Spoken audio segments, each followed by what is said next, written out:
Hello friends, आप सबका स्वागत है आपके अपने YouTube channel let's learn geography में। फ्रेंड्स, हम पढ़ रहे हैं जियोमॉर्फोलॉजी और आज हमारी ये क्लास नंबर 8 है जिसमें हम पढ़ेंगे पृथ्वी की आंतरिक संरचना। तो चलिए फ्रेंड्स शुरू करते हैं। फ्रेंड्स, जो पृथ्वी की आंतरिक संरचना है उसमें हम क्या क्या पढ़ेंगे। उसमें हम ये पढ़ेंगे कि जो हमारी पृथ्वी है वो कितने लेयर्स से बनी है, जो लेयर्स हैं वो कितने भागों में बटी हैं और उनमें कौन कौन से खनिज तत्व पाए जाते हैं, वो कौन सी फॉर्म में हैं। ठीक है फ्रेंड्स, हम इसके बारे में सारी जानकारी पढ़ेंगे। तो चलिए शुरू करते हैं। फ्रेंड्स, हम जिस भी धरातल पर रह रहे हैं उस धरातल का क्या नाम है? भूपर्पटी या क्रस्ट। फ्रेंड्स, जिस धरातल पर हम रह रहे हैं उसको कहते हैं क्रस्ट। और अब तक हम जो है वो पृथ्वी के अंदर गहराई में केवल 1 किलोमीटर की गहराई तक ही पहुंच पाए हैं फ्रेंड्स। ठीक है, जबकि जो हमारी पृथ्वी का कोर है, केंद्र है, वो कितनी गहराई तक है? वो है 6371 किलोमीटर की गहराई तक। ठीक है फ्रेंड्स,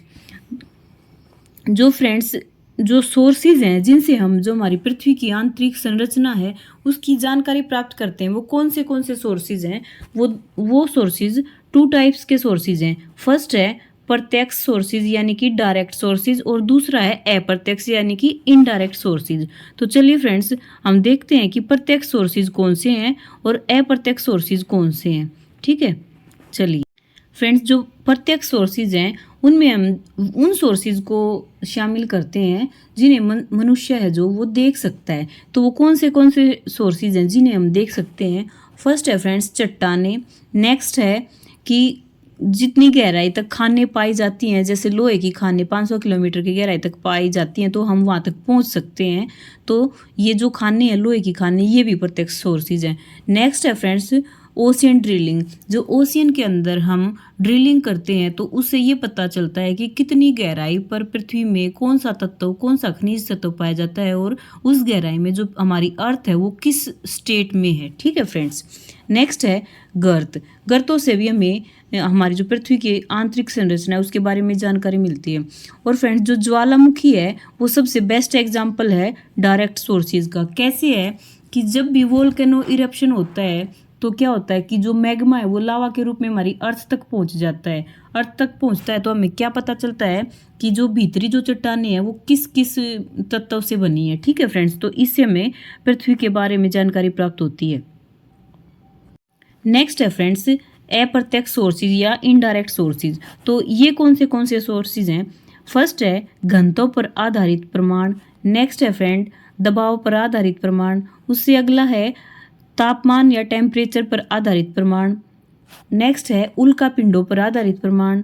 अगला गुरुत्वाकर्षण बल पर आधारित प्रमाण, चुंबकीय सर्वेक्षण पर आधारित प्रमाण और भूकंपीय तरंगों पर आधारित प्रमाण। फ्रेंड्स, जो भी प्रत्यक्ष सोर्सेज हैं, अप्रत्यक्ष सोर्सेज हैं, इनके बारे में हम देखते हैं कि ये कैसे कैसे हमारी अर्थ की जानकारी देते हैं हम। फ्रेंड्स देखिए, जो ये फर्स्ट नंबर पे है घनत्व पर आधारित प्रमाण। इससे हमें कैसे पता चलता है कि हमारी पृथ्वी कैसी है अंदर से। जैसे हमारी पृथ्वी का जो औसत घनत्व है वो कितना है? वो है 5.5 ग्राम प्रति घन सेंटीमीटर। और जो हमारी पृथ्वी है वो 3 लेयर्स में बटी है, भूपर्पटी, मेंटल और लास्ट है जो वो है क्रूड। ठीक है फ्रेंड्स, तो जो हमारी जो पृथ्वी का जो औसत घनत्व हुआ वो कितना है? 5.5 ग्राम प्रति घन सेंटीमीटर। और जो ऊपरी लेयर है जो क्रस्ट है उसका है 2.7 ग्राम प्रति घन सेंटीमीटर। और जो मेंटल है उसका कितना है फ्रेंड्स? उसका है 3.5 ग्राम प्रति घन सेंटीमीटर। तो केंद्र का कितना है फ्रेंड्स? 11 से लेके और 13 ग्राम प्रति घन सेंटीमीटर घनत्व है केंद्र का। तो इससे हमें क्या पता चल रहा है कि जो हमारा केंद्र है ना वो सबसे भारी है घनत्व में। अगर सबसे भारी होगा तो वहाँ पे भारी चीजें ही होंगी। और हमारी पृथ्वी के जो बिल्कुल कोर है, केंद्र है, वहाँ पे कौन सी मिनरल्स पाए जाते हैं? वो है फ्रेंड्स लोहा और निकिल। तो लोहा और निकिल हैं जो ये दोनों धातुएं हैं, ये भारी धातुएं हैं। ठीक है, तो इससे हमें क्या पता चला? जो हमारा कोर है वो किससे बना है? भारी धातुओं से बना है। ठीक है फ्रेंड्स नेक्स्ट है दबाव पर आधारित प्रमाण। दबाव पर आधारित जो प्रमाण है वो कैसे बताएंगे कि जैसे जैसे हमारा जो पृथ्वी में जो दबाव बढ़ता है ना तो घनत्व भी बढ़ता जाता है। अगर दबाव बढ़ा तो क्या बढ़ा, घनत्व बढ़ा। और केंद्र में हमने अभी अभी पढ़ा कि हमारे केंद्र का सबसे ज्यादा घनत्व था, और केंद्र का घनत्व अगर अधिक है तो दबाव भी केंद्र की ओर ही बढ़ेगा। तो इससे हमें क्या पता चलेगा कि जो केंद्र है वो सॉलिड वस्तुओं से बना है, सॉलिड चीजों से बना है। ठीक है फ्रेंड्स, नेक्स्ट है फ्रेंड्स, नेक्स्ट देखते हैं, इसमें है तापमान पर आधारित प्रमाण। तापमान पर आधारित प्रमाणों से कैसे हमें पृथ्वी की आंतरिक जानकारी पता चलेगी कि जैसे हमें ना पृथ्वी के ऊपर जो हमारी भूपर्पटी है उससे 165 मीटर की ऊंचाई की ओर अगर हम जाते हैं ना तो 165 मीटर की ऊंचाई पर हमारा जो टेम्परेचर है वो 1 डिग्री सेल्सियस कम हो जाता है। 165 मीटर की ऊंचाई पर 1 डिग्री सेल्सियस टेम्परेचर कम हो गया। लेकिन इसके दूसरी ओर अगर हम देखें कि पृथ्वी के अगर अंदर हम 32 किलोमीटर की गहराई पर जाएंगे तो 1 डिग्री टेम्परेचर बढ़ जाएगा। कि 165 मीटर की ऊंचाई पर तो 1 डिग्री सेल्सियस टेम्परेचर कम हो गया, लेकिन पृथ्वी के अंदर गहराई में 32 मीटर की गहराई पर 1 डिग्री टेम्परेचर बढ़ गया। और फ्रेंड्स जो 100 किलोमीटर की गहराई पर 12 डिग्री टेम्परेचर जो है वो बढ़ जाएगा प्रति किलोमीटर की दर से। और 100 से लेके 300 किलोमीटर के बीच में यही टेम्परेचर 2 डिग्री सेल्सियस प्रति किलोमीटर की दर से बढ़ेगा। और 300 किलोमीटर की जो गहराई पर अगर देखें तो टेम्परेचर 1 डिग्री सेल्सियस प्रति किलोमीटर की गहराई से बढ़ेगा। तो इस प्रकार हम इस गणना को देखें कि ये टेम्परेचर जो 165 किलोमीटर की ऊंचाई पर तो क्रस्ट से 1 डिग्री सेल्सियस कम हो गया, जबकि पृथ्वी के भीतरी भाग में 32 मीटर की गहराई पर 1 डिग्री टेम्परेचर बढ़ गया। और ऐसे ही 100 किलोमीटर पर 12 डिग्री सेल्सियस प्रति किलोमीटर की दर से बढ़ा। 100 से 300 के बीच में यही टेम्परेचर 2 डिग्री सेल्सियस प्रति किलोमीटर की दर से बढ़ा।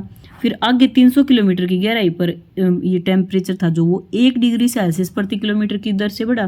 तो इससे क्या पता चल रहा है कि हम केंद्र की ओर जा रहे हैं, तो इससे तो हमें केंद्र में 2000 डिग्री सेल्सियस जो टेम्परेचर है वो पाना चाहिए। लेकिन ऐसा तो नहीं है। क्यों? क्योंकि हमने अभी अभी पढ़ा था कि जो हमारा केंद्र है वो सॉलिड है। अगर मान लो 2000 डिग्री सेल्सियस टेम्परेचर हो जाएगा तो हमारा केंद्र सॉलिड थोड़े ना रहेगा फ्रेंड्स। ठीक है, नेक्स्ट है उल्का पिंडों पर आधारित प्रमाण। उल्का पिंडों पर आधारित प्रमाण हमें कैसे बताते हैं हमारी पृथ्वी की जानकारी के बारे में। फ्रेंड्स जो उल्काएं होती है ना वो ऐसा लगता है कि जैसे पृथ्वी के समान होती हैं, पृथ्वी जैसी सी दिखती हैं वो, उनकी वो जो होते हैं जो पत्थर होते हैं वो। तो क्या होता है, वो जो उल्का पिंड होते हैं उनमें लेयर्स होती हैं, उनमें लेयर्स होती हैं। और जो उनका केंद्र होता है वो भारी वस्तुएं जैसे लोहे और निकिल से बना होता है। ठीक है, और अगर हम ये मानते कि हमारी पृथ्वी है जो वो उल्का पिंडों के समान है, तो पृथ्वी भी तो ऐसे ही होनी चाहिए ना कि पृथ्वी की भी लेयर्स हों और पृथ्वी का केंद्र भी लोहे और निकिल से बना हो। ठीक है फ्रेंड्स, नेक्स्ट है गुरुत्व बल पर आधारित प्रमाण। गुरुत्व बल के ऊपर आधारित प्रमाण से हमें कैसे पता चलेगा कि जो हमारी पृथ्वी है उसके चारों ओर जो बल काम करता है वो कौन सा बल होता है, वो होता है गुरुत्वाकर्षण बल। और ये ध्रुवों पर तो ज्यादा होता है और जो भूमध्य रेखा होती है वहां पे गुरुत्व बल कम होता है फ्रेंड्स। तो जो गुरुत्वाकर्षण का मान है जो पृथ्वी के द्रव्यमान के अनुसार है ना ये बदलता रहता है। अगर पृथ्वी के द्रव्यमान के अनुसार जो गुरुत्व बल है उसका मान बदलेगा तो इसको हम क्या कहते हैं, अलग अलग स्थानों पे अगर ये गुरुत्व बल अलग होगा तो उसको हम कहेंगे गुरुत्व विसंगति। गुरुत्व विसंगति। और फ्रेंड जो गुरुत्व विसंगति और भूपर्पटी के गुरुत्व बल तथा द्रव्यमान की जो जानकारी देती है जिससे हम पृथ्वी के अंदर की जानकारी का अनुमान लगा पाते हैं वो कौन है, गुरुत्व विसंगति है। ठीक है, नेक्स्ट है फ्रेंड्स चुंबकीय सर्वेक्षण। चुंबकीय सर्वेक्षण में हम क्या पढ़ते हैं कि जो हमारी भूपर्पटी होती है उसमें भी चुंबकीय पदार्थ पाए जाते हैं। और अगर हम चुंबकीय सर्वेक्षण करेंगे तो हमें ये पता चलेगा कि हमारी क्रस्ट में कहाँ पर चुंबक के जो ये पदार्थ पाए जाते हैं, जो मैग्नेटिक जो मटेरियल है उनके बारे में हमें पता चल जाएगा चुंबकीय सर्वेक्षण करने से। ठीक है, नेक्स्ट है फ्रेंड्स जो भूकंपीय तरंगे हैं उनके ऊपर आधारित प्रमाण। भूकंपीय तरंगों के ऊपर आधारित प्रमाण उनसे कैसे पता चलेगा कि जब भी जो भूकंपीय तरंगे आएंगी, मान लो भूकंपीय तरंगे आई और वो पृथ्वी के ऊपरी भाग तक पहुंच रही है, तो हमें ये पता चलेगा कि जिस जिस स्थान से वो चली हैं भूकंपीय तरंगे, मान लो वो स्थान ऐसा है जहाँ पे सॉलिड है वो एरिया, और वो तरंगे जो सिर्फ सॉलिड में से ही गुजर सकती है ना, तो हमें वो तरंगे देखने से ये पता चल जाएगा कि पृथ्वी का वो भाग सॉलिड अवस्था में है, और जो ऐसी तरंगे जो सॉलिड और लिक्विड दोनों में से गुजर सकती हैं, ठीक है, अगर वो तरंगे आ रही है तो हमें क्या पता चलेगा कि वो कितनी गहराई से आई है, तो हमें ये पता चल जाएगा कि इतनी गहराई पर पृथ्वी सॉलिड अवस्था में है या फिर लिक्विड अवस्था में है, ठीक है फ्रेंड्स। और जो ये है स्केल होता है फ्रेंड्स, जो भूकंपीय तरंगों की तीव्रता को मापता है, वो एक तो है रिएक्टर स्केल। जो रिएक्टर स्केल होता है उसके ऊपर 0 से लेकर 10 तक नंबर्स लिखे होते हैं, जो हमें ये बताता है कि कितना वो भूकंप था वो आया है, कितनी तीव्रता का भूकंप आया है, ठीक है। नेक्स्ट है फ्रेंड्स मर्केली स्केल। जो मर्केली स्केल है उसमें 1 से लेके और 12 तक नंबर्स लिखे होते हैं। ये भी हमें यही बताता है कि जो भूकंप था उसकी तीव्रता कितनी थी, ठीक है फ्रेंड्स। आगे देखते हैं, ये है फ्रेंड्स पृथ्वी की जो आंतरिक संरचना है उसका डायग्राम है। इससे हम कुछ जानकारी प्राप्त कर लेते हैं, फिर हम डीपली पढ़ेंगे। देखिए फ्रेंड्स, जो हमारी जो अर्थ है ना वो 3 लेयर्स में बटी हुई है। फर्स्ट है क्रस्ट, और सेकंड है मेंटल, और थर्ड है कोर, ठीक है फ्रेंड्स। फर्स्ट है ये क्रस्ट को हम 2 पार्ट्स में डिवाइड करते हैं, अपर और लोअर क्रस्ट। और फ्रेंड्स जो अपर क्रस्ट होती है उसमें सियाल और एल्यूमिनियम पाया जाता है, जिससे इसको सियाल भी कहते हैं। सिलिका और एल्यूमिनियम पाया जाता है, सॉरी, जिससे हम इसे ये सियाल भी कहते हैं। और लोअर जो क्रस्ट होती है उसमें क्या होता है, सिलिका और मैग्नीशियम पाया जाता है, इसलिए लोअर क्रस्ट को हम सीमा भी बोलते हैं। और जो क्रस्ट है वो लोअर और अपर दोनों को मिला के 33 किलोमीटर की गहराई तक पाई जाती है, ठीक है फ्रेंड्स। आगे है फ्रेंड्स जो मेंटल है उसको हम 2 पार्ट्स में डिवाइड करते हैं, अपर मेंटल और लोअर मेंटल।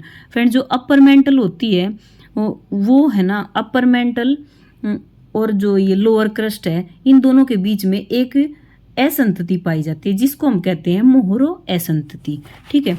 और जो लोअर मेंटल है उसके ऊपर 100 से लेके और 400 किलोमीटर की गहराई तक ऐसी अवस्था में पाई जाती हैं रॉक्स कि न तो वो सॉलिड होती हैं और न ही वो लिक्विड होती हैं, और इसको हम कहते हैं कि ये प्लाज्मा की फॉर्म में पाई जाती हैं।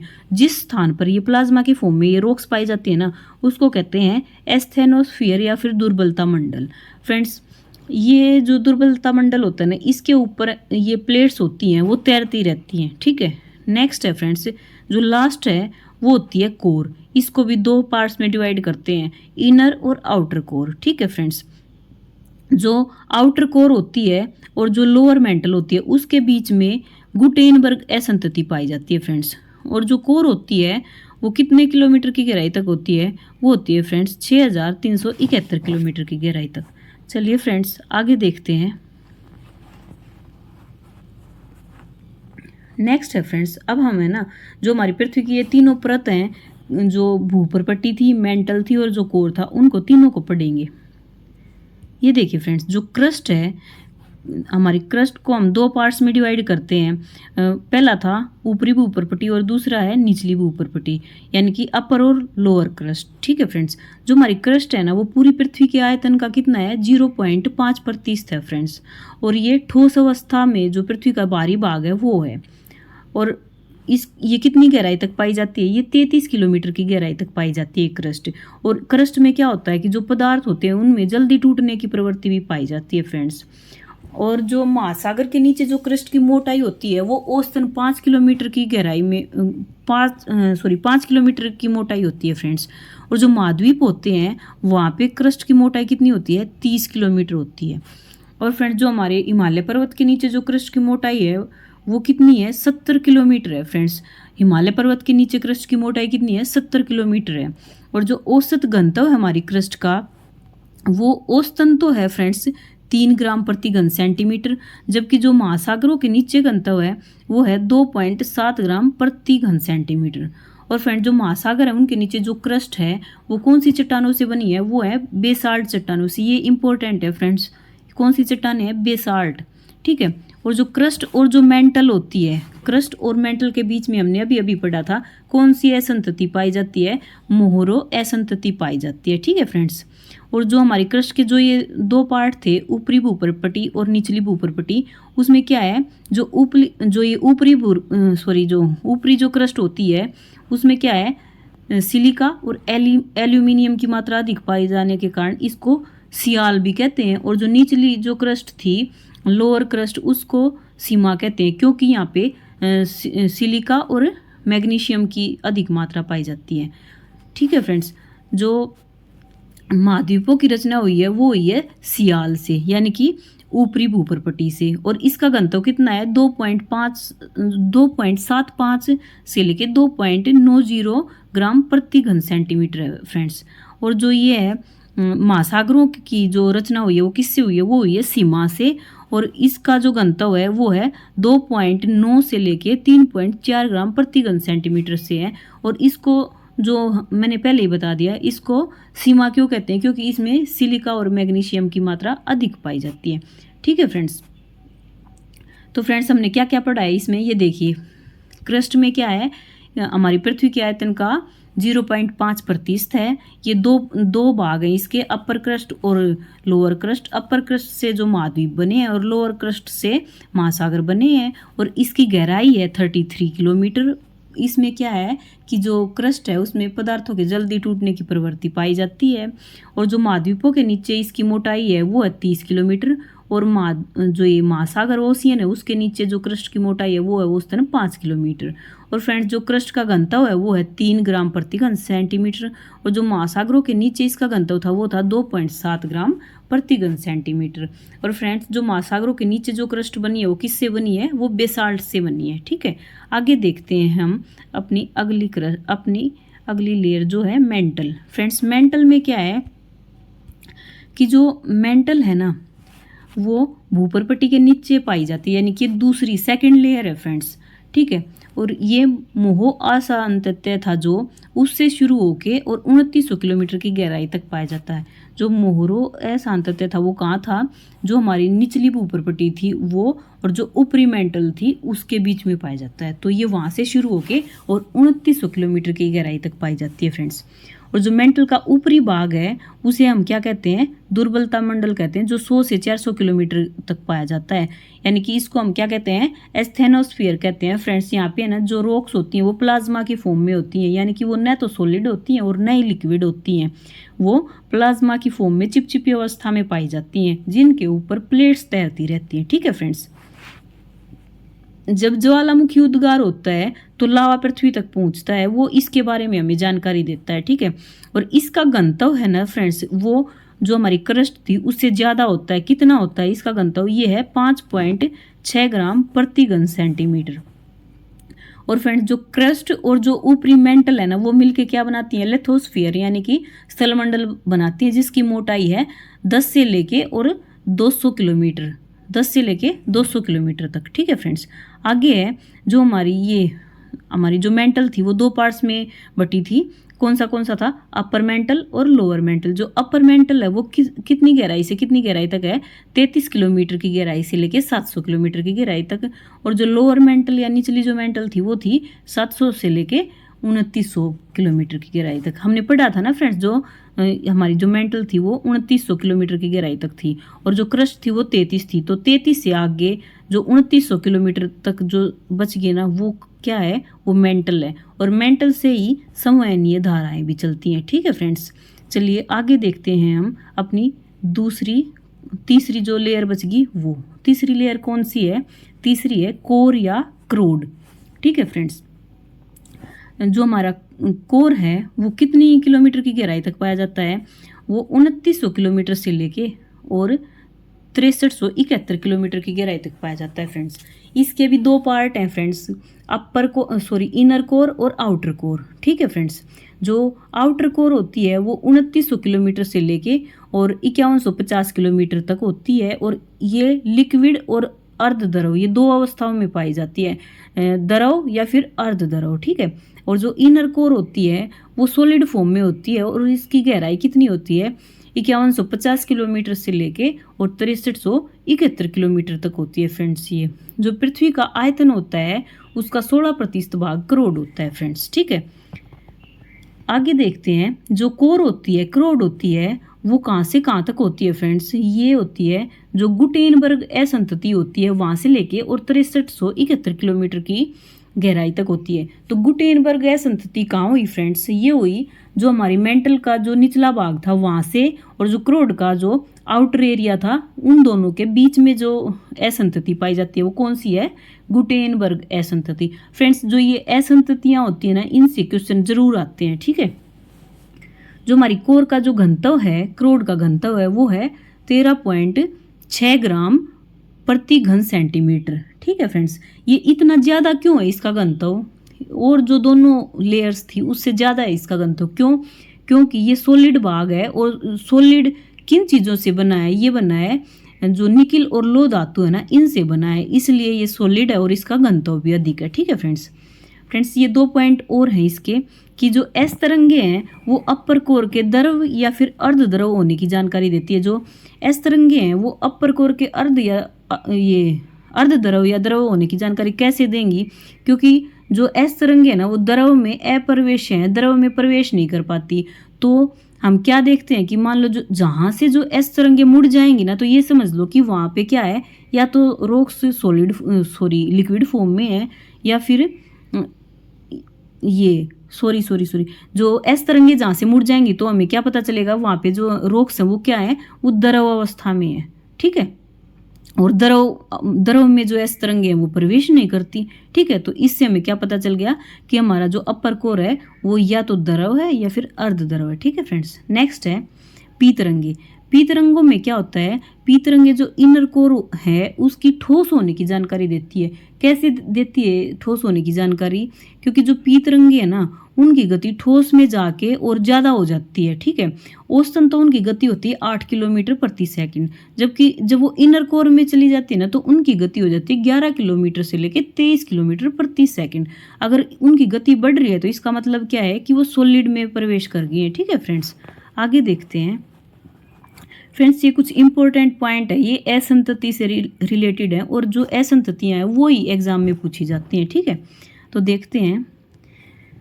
फर्स्ट है सियाल और सीमा के बीच में कौन सी असंतति पाई जाती है? ये है कान-रोड असंतति। सियाल और सीमा के बीच में कान-रोड असंतति, ठीक है फ्रेंड्स। नेक्स्ट है अपर और लोअर मेंटल के बीच में एक असंतति पाई जाती है, उसका क्या नाम है? वो है रैपिटी असंतति। क्या नाम है? रैपिटी असंतति, ठीक है फ्रेंड्स। थर्ड है अपर और इनर कोर के बीच में जो असंतति पाई जाती है वो है लेहमान असंतति, लेहमैन, ठीक है, लेहमैन असंतति। नेक्स्ट है फ्रेंड्स क्रस्ट और मेंटल के बीच में जो असंतति पाई जाती है वो है मोहोरोविसिक असंतति, ठीक है। और फिफ्थ है मेंटल और कोर के बीच में कौन सी असंतति पाई जाती है? वो है गुटेनबर्ग असंतति। तो फ्रेंड्स एक बार हम इन असंततियों को फिर से देख लेते हैं। सियाल और सीमा के बीच में कान-रोड, अपर लोअर और मेंटल के बीच में रैपिटी, अपर और इनर कोर के बीच में लेहमैन, क्रस्ट और मेंटल के बीच में मोहोरोविसिक, और मेंटल और कोर के बीच में गुटेनबर्ग, ठीक है फ्रेंड्स। ये थी असंततियाँ। नेक्स्ट है फ्रेंड क्रस्ट में जो तत्वों की प्रधानता है वो कौन से तत्व पाए जाते हैं क्रस्ट में, यानी कि भूपरपटी में? इसमें है फ्रेंड्स, इसमें पाई जाती है ऑक्सीजन पाई जाती है, और ये सिलिकॉन पाया जाता है, aluminium, iron, calcium, sodium, potassium और मैग्नीशियम। फ्रेंड्स हम इनको कैसे याद कर सकते हैं? हम एक ये ट्रिक है, इसके द्वारा इनको याद कर सकते हैं कि क्रस्ट में कौन से तत्व पाए जाते हैं। जैसे सियालिक सोपमा ओक्स, सियालिक सोपमा ओक्स, हम 2-4 बार इसको बोलेंगे तो हमें ये लर्न हो जाएगा। सियालिक सोपमा ओक्स। सियालिक में SI से तो हम सिलिकॉन को याद करेंगे, AL से एल्यूमिनियम, ठीक है, और I से आयरन और C से कैल्शियम, यानी कि सिलिकॉन, एल्यूमिनियम, आयरन और कैल्शियम। नेक्स्ट है फ्रेंड्स SO से सोडियम, P से पोटेशियम और Ma से मैग्नीशियम। S से सोडियम, SO से P से पोटेशियम, Ma से मैग्नीशियम और OX से ऑक्सीजन, ठीक है फ्रेंड्स। हम इस ट्रिक से इसको याद कर लेंगे। फ्रेंड्स जो हमारी पृथ्वी है उसमें सर्वाधिक मात्रा में जो तत्व पाया जाता है वो पाया जाता है लोहा। क्या पाया जाता है? लोहा। और ये कितनी मात्रा में पाया जाता है? ये पाया जाता है 35%। ठीक है फ्रेंड्स। और फ्रेंड्स जो सबसे कम पाया जाता है वो है मैग्नीशियम पाया जाता है। मैग्नीशियम कितना पाया जाता है? 13% पाया जाता है। मैग्नीशियम है वो 13% है। ठीक है फ्रेंड्स। फ्रेंड्स ये हमने पढ़ा है और एक बार हम इसका पूरे के पूरे का रिवीजन कर लेते हैं। ठीक है फ्रेंड्स। फ्रेंड्स हमने क्या क्या पढ़ा? हमने पृथ्वी की आंतरिक संरचना में पृथ्वी की 3 लेयर्स पढ़ी। फर्स्ट पढ़ी हमने क्रस्ट, उसको 2 पार्ट्स में डिवाइड किया था, अपर क्रस्ट और लोअर क्रस्ट। अपर क्रस्ट का दूसरा नाम सियाल, क्योंकि उसमें ये सिलिका और किसकी मात्रा पाई जाती है? एल्यूमिनियम की। और लोअर क्रस्ट में सिलिका और मैग्नीशियम की, इसलिए इसको हमने कहा सीमा। और जो हमारी अपर और लोअर क्रस्ट दोनों को मिला के क्रस्ट कितने किलोमीटर की गहराई तक पाई जाती है? 33 किलोमीटर की गहराई तक। और जो लोअर क्रस्ट और जो मेंटल का ऊपरी भाग है उसके बीच में एक असंतति पाई गई, उसको हमने क्या कहा? मोहरो असंतति। और फ्रेंड जो लोअर मेंटल थी उसके ऊपर क्या था? उसके ऊपर जो प्लाज्मा की फॉर्म में 100 से लेके 400 किलोमीटर की गहराई तक रॉक्स पाई जाती हैं। और उस एरिया को हमने कहा दुर्बलता मंडल या एस्थेनोस्फीयर, जिसके ऊपर प्लेट्स तैरती रहती हैं। ठीक है फ्रेंड्स। और जो लोअर मेंटल है वो कितने किलोमीटर से कितने किलोमीटर की गहराई तक था? वो 33 किलोमीटर से आगे 2900 किलोमीटर की गहराई तक था फ्रेंड्स। ठीक है। और अगला हमने पढ़ा कोर। कोर को भी हम आउटर और इनर कोर 2 पार्ट्स में डिवाइड करते हैं फ्रेंड्स। ठीक है। और जो कोर के जो आउटर पार्ट और लोअर मेंटल के बीच में जो एक असंतति पाई जाती है उसको हमने कहा गुटेनबर्ग असंतति। और फ्रेंड जो हमने क्रस्ट का वो पढ़ा उसको जो 2 भागों में बांटा था। तो जो महाद्वीपों की रचना है वो जो क्रस्ट के कौन से भाग से हुई है? वो हुई है सियाल से। और उसका घनत्व कितना था? 2.75 से लेके 2.90 ग्राम प्रति घन सेंटीमीटर था फ्रेंड्स। और जो हमारा ये था ओशियंस थे वो किससे बने हैं? वो सीमा से बने हैं। ठीक है। और उनका घनत्व था 2.9 से लेके 3.4 ग्राम प्रति घन सेंटीमीटर था फ्रेंड्स। ठीक है। और जो हमारी क्रस्ट थी उसमें क्या था? उसमें जो पदार्थ थे उनके जल्दी टूटने की प्रवृत्ति पाई जाती है। और जो महासागरों के नीचे तो क्रस्ट की मोटाई 5 किलोमीटर होती है औसतन, और महाद्वीपों के नीचे 30 किलोमीटर होती है। जबकि हमने क्या पढ़ा कि जो हमारा ये हिमालय पर्वत था वो उसके नीचे जो मोटाई थी क्रस्ट की वो कितनी थी? वो थी 70 किलोमीटर। और क्रस्ट का औसत घनत्व 3 ग्राम प्रति घन सेंटीमीटर पड़ा। और महासागरों के नीचे का घनत्व कितना पड़ा था? 2.7 ग्राम प्रति घन सेंटीमीटर। और जो महासागरों के नीचे जो चट्टानें थी क्रस्ट की वो कौन सी रॉक्स थी? वो बेसाल्ट से बनी थी। ठीक है फ्रेंड्स। हमने इतना पढ़ा क्रस्ट में। आगे पढ़ा हमने पढ़ा मेंटल। मेंटल में क्या पढ़ा? ऊपरी मेंटल और निचला मेंटल। ऊपरी मेंटल था 33 किलोमीटर से लेके 700 किलोमीटर तक। और जो निचला मेंटल था वो था 700 किलोमीटर से 2900 किलोमीटर तक। और इनका औसतन घनत्व था मेंटल का 5.6 ग्राम प्रति घन सेंटीमीटर। और फ्रेंड्स जो हमने पढ़ा जो क्रस्ट और जो ऊपरी मेंटल था उसको मिला के हम क्या पढ़ते हैं कि ये लिथोस्फीयर है, जिसकी मोटाई है 10 से लेके और 200 किलोमीटर तक। और फ्रेंड्स हमने पढ़ा कि जो मेंटल है उसी में ही संवहन धाराएं भी चलती हैं। और दुर्बलता मंडल है वो भी मेंटल में ही है, 100 किलोमीटर से 400 किलोमीटर की गहराई तक। उसके बाद हमने पढ़ा कोर। कोर में कितनी गहराई थी फ्रेंड्स? कोर को पहले तो 2 पार्ट्स में बांटा हमने, आउटर और इनर कोर। और जो आउटर कोर थी ना वो तो थी 2900 किलोमीटर से 5150 किलोमीटर तक, और वो द्रव और अर्ध द्रव अवस्था में थी। और जो इनर कोर थी वो 5150 किलोमीटर से लेकर और 6371 किलोमीटर की गहराई तक थी, जो कि सॉलिड फॉर्म में थी। और फ्रेंड्स जो कोर है वो गुटेनबर्ग असंतति से शुरू होकर और कितने किलोमीटर की गहराई तक? 6371 किलोमीटर की गहराई तक गई। और कोर का घनत्व था 13.6 ग्राम प्रति घन सेंटीमीटर, जो तीनों लेयर्स में सबसे ज्यादा था। क्यों था? क्योंकि इसमें लोहे और निकिल जैसी भारी धातुएं पाई जाती हैं, इस कारण था। और फ्रेंड जो एस तरंगे थी वो अपर कोर की जानकारी देती थी, और जो पी तरंगे थी वो किसकी जानकारी देती थी? वो इनर कोर की जानकारी देती थी। ठीक है फ्रेंड्स। हमने ये पढ़ा। और इसके अलावा हमने कुछ ये इंपॉर्टेंट पॉइंट्स पढ़े जिसमें हमने पढ़ा कि सियाल और सीमा के बीच की असंतति को कान रोड असंतति कहते हैं। अपर लोअर और मेंटल के बीच कौन सी असंतति थी? रैपिटी थी। और अपर और इनर के बीच थी लेहमैन असंतति। और क्रस्ट और मेंटल के बीच थी मोहरोविसिक असंतति। इसके अलावा मेंटल और जो कोर था उसके बीच जो असंतति थी वो थी गुटेनबर्ग गैस अंतर थी और इसमें जो तत्वों की प्रधानता थी वो थी ऑक्सीजन, सिलिकॉन और एल्यूमिनियम, आयरन, कैल्शियम और सोडियम व पोटेशियम, मैग्नीशियम। और हमने जो ये ट्रिक पढ़ी ये था सियालिक और सोपमा ऑक्सीजन, जिसमें Si से सिलिकॉन, Al से एल्यूमिनियम और जो I था उससे आयरन, C से कैल्शियम, SO से सोडियम, P से पोटेशियम, Ma से मैग्नीशियम और जो OX था उससे ऑक्सीजन गैस थी। ठीक है फ्रेंड्स। और जो पृथ्वी में हमने पढ़ा सर्वाधिक मात्रा में कौन सा तत्व पाया जाता है वो था लोहा, 35% था, और सबसे कम था मैग्नीशियम जो था 13% था। तो फ्रेंड्स हमने ये सब पढ़ा आज। इसमें हमने आंतरिक संरचना पढ़ी पृथ्वी की, और कल हम पढ़ेंगे प्लेट टेक्टोनिक। ठीक है फ्रेंड्स। तो इतना ये था फ्रेंड्स। अगर कुछ छूट गया हो तो आप कमेंट कर देना फ्रेंड्स। ठीक है। Okay friends, bye bye.